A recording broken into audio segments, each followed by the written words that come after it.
Yeah, sure. Startup veteran.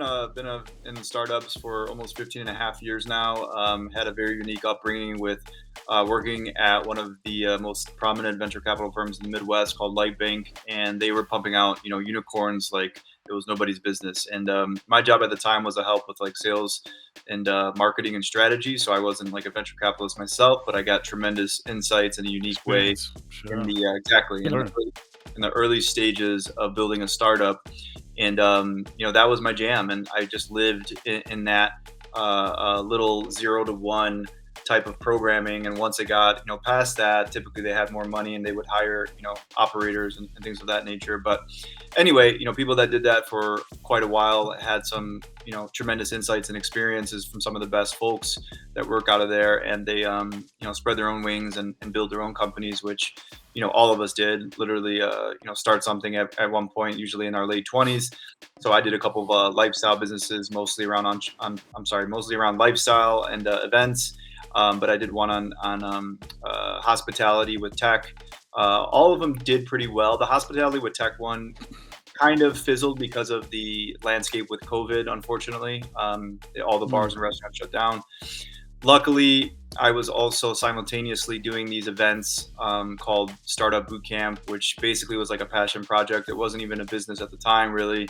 It was just me picking up and going to a different city and hosting an event for startups whenever I could, not even on like a schedule, to be honest. And that's where I originally met you, which was probably like years ago, maybe even 4 years ago at this point. Camp is basically essentially a go-to event experiences for early stage startups. We do it around the country. We've had some great speakers like David Sachs, founder of PayPal, along with Elon Musk. We've had founders of Constant Contact, Superhuman, DocSend, Gust, you name it. We probably had those people.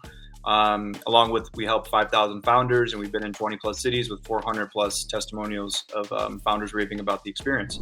It depends. It depends on what exactly you're talking about. That's a broad question. A lot has changed, and a lot is going to continue to change because that's just startup 101. Like, the landscape always changes and you have to adapt.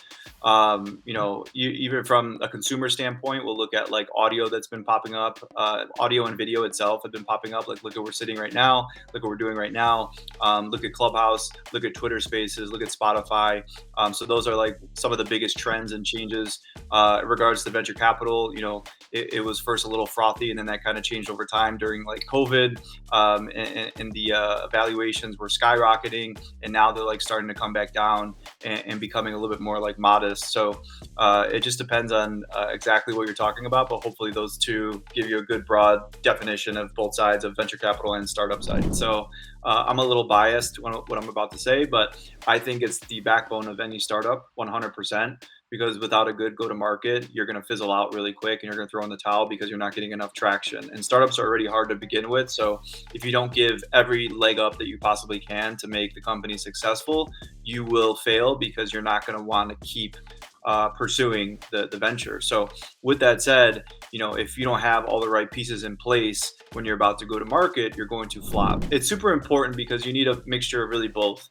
You need to have the inbound and the outbound, and that's where usually Wow. the marketing team handles a lot of, that sets up the pieces in place for the inbound, and you have the sales team, the BDRs, that handle that outbound. But if you don't have a mixture of both, then the other one is going to start complaining. So your marketing department is going to start complaining if you don't have great outbound, and then your biz dev or slash sales people are going to start complaining because you don't have great inbound.